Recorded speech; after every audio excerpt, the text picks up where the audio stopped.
एक कविता। कवि और आदमी। थक गया है कवि, थक गया है कवि और सोया है आदमी गहरी नींद में। थक गया है कवि और सोया है आदमी गहरी नींद में। उसके दिमाग में कई कमरे हैं, उसके दिमाग में कई कमरे हैं। कोई नींद का, कोई प्यार का, कोई बदकारी का, तो कोई समझौते का। थक गया है कवि और सोया है आदमी अपने गहरी नींद में, जिसके दिमाग में कई कमरे हैं। कोई नींद का, कोई प्यार का, कोई बदकारी का, तो कोई समझौते का। थका हुआ कवि ईर्ष्या करता है तुलसीदास से। थका हुआ कवि ईर्ष्या करता है तुलसीदास से कि कैसे अकेला आदमी पढ़ पाता है सारे जागतिक भाव। कैसे अकेला आदमी पढ़ पाता है सारे जागतिक भाव। कैसे विचरण करता है आदमी के दिमाग के हर कमरे का।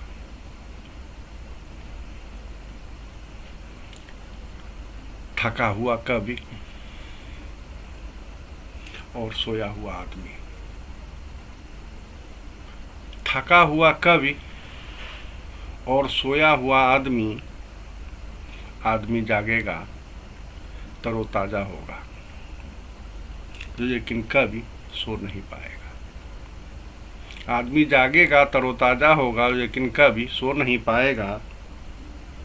और आदमी पत्नी पर रौब गांठेगा,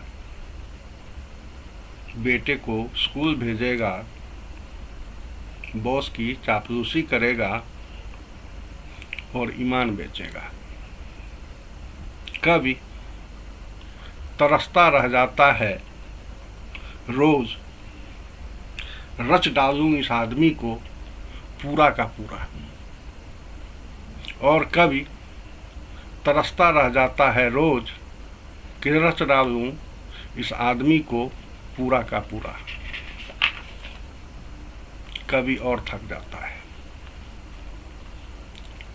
कवि और थक जाता है और झल्लाहट में भूल जाता है कि उसे पेशाब करना है। लेकिन आदमी निवृत्त हो रहता है नित्य क्रिया से। आदमी और कवि दोनों के पास आंखें हैं, कान है, मन है। आदमी और कवि दोनों के पास आंखें हैं, कान है, मन है।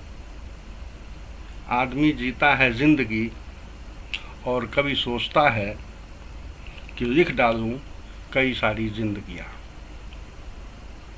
आदमी जीता है जिंदगी और कवि सोचता है लिख डालूं कई सारी जिंदगियां। अक्सर कवि आदमी से बड़ा बनना चाहता है। अक्सर कवि आदमी से बड़ा बनना चाहता है, इसलिए आदमी कवि को दिखता है कभी खुश, कभी परेशान, तो कभी इत्मीनान से पागुर करता हुआ। कवि को नहीं दिखता है अपना चेहरा। कवि को नहीं दिखता है अपना चेहरा, अपनी इच्छा, अपना समय। कवि कुंठित है,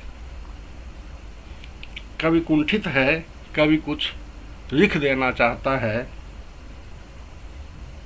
थका हुआ है कवि, उसे नींद नहीं आती है, लेकिन आदमी सोया है अच्छे समय के आने के विश्वास के साथ।